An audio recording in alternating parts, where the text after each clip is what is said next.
They didn't set a place for me at my own mother's retirement party. The one I planned, the one I paid for. I didn't realize it at first. I walked in holding a box of the custom pieces.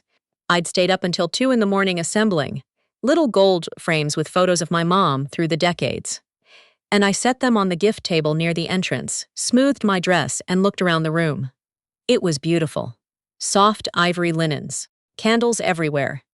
The venue I'd booked 6 months in advance because my mom had mentioned once, years ago, that she'd always wanted to have a party in a place with tall windows and a garden view. I remembered that. I always remembered things like that. I made my way to the main table, the long one at the center, where the family was supposed to sit, and I counted the chairs. 12. I counted the names on the little cream-colored place cards my stepmother had insisted on handling herself. She'd said she wanted to contribute something. I thought that was sweet at the time. My name wasn't there. I picked up every single card and read it twice. My mom, my stepmother, my half-sisters, my aunt and her husband, my cousins, my mom's oldest friend from college. Even a woman I'd never met who I later found out was my mom's new neighbor. Not me. I stood there for a moment, holding the last place card, and I felt something very quiet settle into my chest. Not the hot, loud kind of hurt. The cold kind. The kind that doesn't make you want to cry. The kind that makes you very, very still. I set the card back down, exactly where I found it. I straightened it. And then I walked to the bar, ordered a glass of water, and stood near the window, looking out at the garden, until my hands stopped shaking. I need to tell you something about my mother before I go any further. Because if I don't, none of this will make sense. My mother is not a cruel woman. I want to be clear about that. She is not dramatic or loud or obviously unkind. She is the kind of woman who brings casseroles to sick neighbors and remembers everyone's birthdays and cries at commercials featuring elderly dogs. She is also the kind of woman who has spent my entire life making me feel like I am standing just slightly outside the frame of every photograph. I'm 31 years old. I've been trying to name that feeling for most of them. I am her oldest daughter. My father left when I was 4, and for a while it was just the two of us in a small apartment in Cincinnati. And those years, the ones I barely remember, are the ones I hold on to the most. She used to call me her little shadow. She used to braid my hair before school and let me sleep in her bed during thunderstorms, and we would eat cereal together for dinner on Friday nights because neither of us felt like cooking, and that felt like a secret, like something that belonged only to us. Then she met my stepfather when I was 7. He was fine. He was perfectly fine. But he came with a life already in motion, 2 daughters of his own, ages 5 and 9, and a mother who had very clear ideas about what a family should look like. My stepmother, I've always called her, that even though she's technically just his mom, my step-grandmother, I suppose, but she inserted herself so completely into our family structure that the word fits. She took one look at me and decided something. I don't know exactly what she decided, but I felt the decision. I was the odd one out. Too old to be molded. Too attached to a father who'd already gone. Too much of a reminder of a chapter everyone wanted to close. My half-sisters were folded in immediately. Lacey, who was 9, became the responsible one, the pretty one, the one who got the window seat on road trips. Becca, who was 5, became the baby, the funny one, the one everyone fussed over. And me, I became the one who was just kind of there, present but unphotographed, included but not considered. I'm not saying this to be dramatic. I'm telling you because it is the exact and specific truth of my childhood. And I lived inside it for so long that I stopped noticing it the way you stop noticing the hum of an air conditioner until the moment it turns off. The moment it turned off was the retirement party. My mom spent 32 years as a hospital administrator. She was good at it, genuinely, impressively good. And when she finally decided to step down, I wanted to do something that matched the size of what she'd accomplished. I started planning 8 months out. I made a spreadsheet. I contacted 3 different venues before choosing the one with the garden windows. I called her college friends and tracked down addresses. I hired a photographer and a small catering team. And I spent an entire Saturday afternoon with a calligrapher going over the font for the invitations. I spent somewhere around $9,000. I didn't tell anyone the exact number because I didn't want it to become a thing. didn't want anyone to feel obligated or uncomfortable. I just paid it. Because she's my mother and she deserved it. And because some part of me, the part I'm still learning to be honest about, thought that maybe this would be the thing. The thing that finally made her see me clearly. My stepmother offered to handle the seating. She'd helped organize the church's annual fundraiser for years, and she said she knew how to do place settings properly, and I said yes. Of course I said yes, because I always say yes to things like that. Because saying yes feels like being a good person, and saying no feels like starting a fight, and I have spent my whole life trying not to start fights. What I should have done was make the seating chart myself. I found out, standing there with my glass of water, that the seating chart had been discussed at a dinner I wasn't invited to.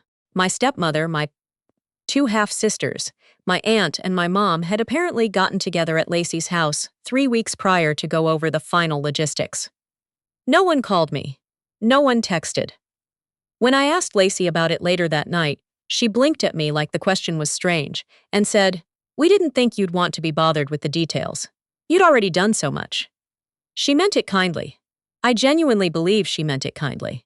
That almost made it worse. The party went on. I floated through it the way I have floated through most of my family's gatherings, cheerful and helpful, and filling glasses, and making sure the catering team knew where to set up the dessert station. I gave a toast. I had written it out beforehand, 4 paragraphs, and I had practiced it in my bathroom mirror until I could get through it without my voice wobbling. I stood up, and I talked about my mother's patience and her work ethic, and how she used to let me help her file papers on Saturday mornings when she brought work home, and how watching her taught me that doing things with care was its own kind of love. My mom cried. She hugged me after. She hugged Lacey, too, and Becca, and her college friend whose name I always forget. She circled the room in a cloud of perfume and gratitude, and everyone felt celebrated and warm. I sat in a chair that wasn't at the main table. I'd pulled one over from a nearby table, so I had somewhere to be during dinner. And I ate my food and smiled and answered when people spoke to me, and thought about absolutely nothing at all. That's what I do when the thing I cannot fully name is happening. I go quiet inside. I go very far away inside my own body, and I wait for it to be over. I drove home alone that night. I had a 40-minute commute, and I spent the first 20 minutes of it completely silent, both hands on the wheel, headlights cutting through the dark. Then I started crying. Not the pretty kind. The ugly kind. The kind where you can't quite breathe right, and you have to pull over into a gas station parking lot because you can't see the road. I sat there, under the fluorescent lights, with my hazards on, and I cried until my face hurt. And while I was crying, I kept thinking, I am 31 years old, and I pulled a chair over from another table at my own mother's party to have a place to sit. I said that out loud, actually. To no one. To the dark inside my car. I pulled a chair over from another table at my own mother's party to have a place to sit. I had planned this event for 8 months. I had spent $9,000.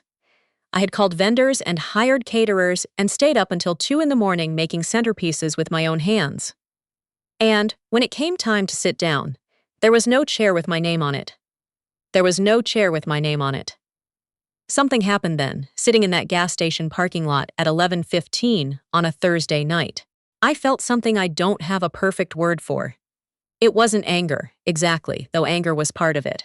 It was more like clarity. The kind that comes after a very long time of not looking directly at a thing, and then finally looking. I had been asking my family to see me for 24 years. Different questions, different contexts, different versions of the same request. And I kept hoping that if I tried hard enough, if I gave enough, if I showed up fully enough, eventually there would be a seat for me at the table. I had just learned, permanently and without ambiguity, that there was not. I didn't do anything right away. I want to be honest about that, because I think people expect these moments to lead immediately to action, and mine didn't. I went home. I washed my face. I went to sleep. The next morning I drove to the farmer's market down the street, like I do every other Saturday, and I bought coffee and looked at the flowers and talked to the old man who sells honey and pretended that everything was normal. Because that's also something I do. I normalize. I metabolize quietly. But something was different this time. I want to tell you about a trip. About 6 months before the retirement party, my mom had mentioned that she'd always wanted to see Costa Rica. She'd read something about the rainforest there, about how the birds were extraordinary. And she'd said it in that wistful way she has, looking off to the side, not really expecting anything, just saying it the way you say things you've given up on. And I, because I am who I am, had immediately started making a plan. It was going to be her retirement gift. 11 days, a guided tour through 3 different regions: the Arenal volcano area, the Osa Peninsula, the Manuel Antonio Coast. I'd found a travel company that specialized in naturalist-led tours, the kind with expert guides who could name every bird and every tree. I'd started researching lodges. I'd been setting aside money for months.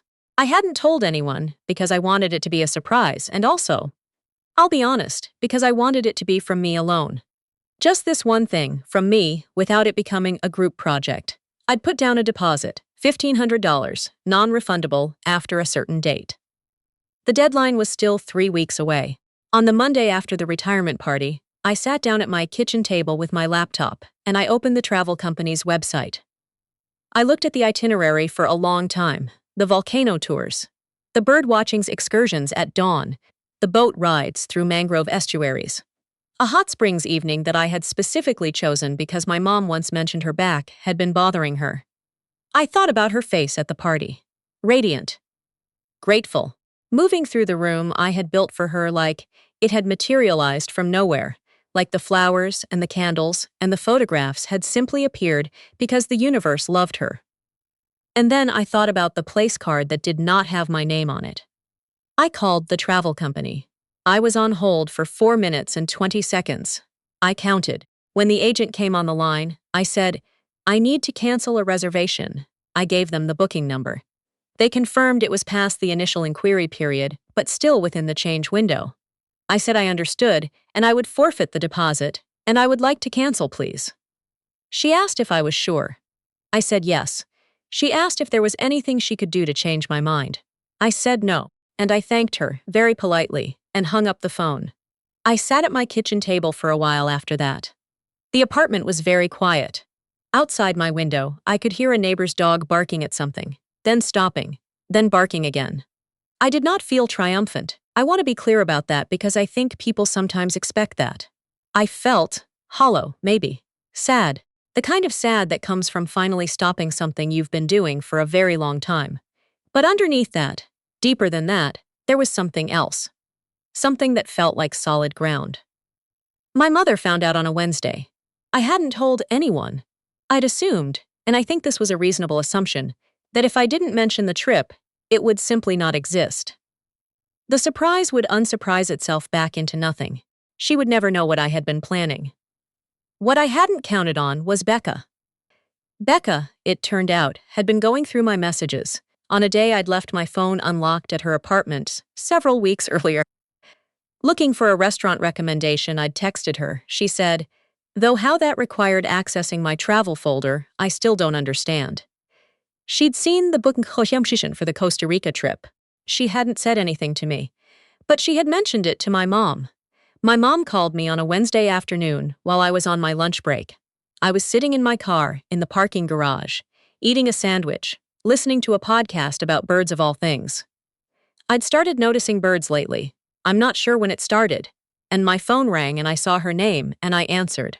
She said, "Becca told me about Costa Rica." I didn't say anything for a moment. She said, "I thought we were going for my retirement." And there it was. We. I said, "I canceled it." Silence. "What do you mean you canceled it?" Her voice had shifted. Something careful coming into it. I said, "I had been planning a trip to Costa Rica as your retirement gift. 11 days. It was going to be a surprise. I canceled the reservation on Monday." More silence. Then, "Why?" And here is where I had a choice. I could have softened it. I am very good at softening things. I have been softening things for people my entire life, smoothing the edges, so no one has to feel the sharpness of anything. Instead, I told her the truth. Calmly, without crying. I told her that I walked into the party I had spent 8 months planning and $9,000 executing, and there was no seat at the table for me. That her mother, my stepmother, technically, had arranged the seating and had not included me, that I had eaten dinner at a chair I pulled over from another table. I told her that I had been making rooms for this family my entire life, and I had finally decided to stop making a trip for a family that could not make a place for me at a table. The silence this time was longer. When my mother spoke again, her voice was different. Something had broken open in it, or maybe something had finally cracked. She said, "I didn't know." "I know," I said. "She didn't tell me." "I know. I would have fixed it." I held the phone and thought about all the things I could say to that. All the versions of this conversation I'd practiced in my head without knowing I was practicing them. All the years of fixing things after the fact, of apologies that didn't quite name what they were apologizing for, of being told I didn't know, as though not knowing was the same as it not happening. I said, "I believe you. But here's the thing, Mom. I don't think the seating chart is actually what this is about." Another silence. "I've been trying to tell you something my whole life," I said, "and I think the reason I couldn't is because I didn't know how to say it without it sounding like an accusation. But I'm going to try," I said. "I have always felt like I was on the outside of this family looking in." I said, "I have given and given and given, and I don't think I've ever asked for much in return." I said, "I am not angry. I am just done. Not done with her. I want to be clear about that, and I was clear about it on the phone. I am not interested in cutting people off. I am not interested in burning things down. What I am done with is doing extraordinary things for people who cannot offer me the ordinary thing of being seen." My mother cried. I heard her crying, quietly, into the phone. She said my name twice. She said she was sorry. I said, "I know. That was almost 4 months ago. Things are different now. Not perfect. I don't think they will be perfect. I'm not holding out for perfect. But different. My mom and I have had 3 real conversations since then. Not the surface kind, where we talk about the weather and her tomato plants, and whether I've been sleeping enough. Real ones. The kind that feel like standing in a room with all the windows open. She confronted my stepmother about the seating chart. I didn't ask her to. She did it herself. My stepmother apologized to me over text. It was a small apology, careful, worded in a way that didn't quite accept full responsibility, but it was something. It existed. I said thank you and left it at that. Lacey called me. That surprised me more than anything. Lacey has never called, just to talk, in probably 15 years. She said she'd been thinking about things, and she said she was sorry, and she said she hadn't realized how things must have looked from where I was standing. I sat on my couch and listened to my big half-sister apologize to me, and I didn't know whether to laugh or cry, so I did a small bit of both. I told her it meant a lot. Because it did. I did not rebook the Costa Rica trip, maybe someday. Maybe not with my family, maybe alone, which is something I've never done and which I think might be exactly the right thing to do. Go somewhere extraordinary just for myself, with no one to set a place for, no one to carry, no chair to pull over from another table. I've started noticing what I carry. That's probably the truest thing I can say about where I am now. I've started noticing the weight of all the things I picked up so quietly over the years that I forgot I was the one carrying them. The planning, the paying, the smoothing of edges, the standing in gas station parking lots, crying at midnight. I put some of that down, not all of it. I am still, fundamentally, a person who shows up. I don't think I'd want to be any other way, but I am learning. Slowly, imperfectly, in the way you learn things that took decades to need learning. That showing up for yourself is not selfish. It's the most honest thing you can do. My mother called last week to tell me the birds are back in her backyard. She has a feeder now, a new one, and she's been watching them in the mornings with her coffee. She said there's a pair of cardinals that comes every day around 7:30, and she started looking forward to it. I told her cardinals are supposed to be good luck. She laughed. A real laugh, the easy kind, and said she'd take all the luck she could get. We talked for an hour. At the end, before she hung up, she said, "I love you. I don't say it right enough." I said, "I know you do." And for the first time in a very long time, saying those words felt true in both directions.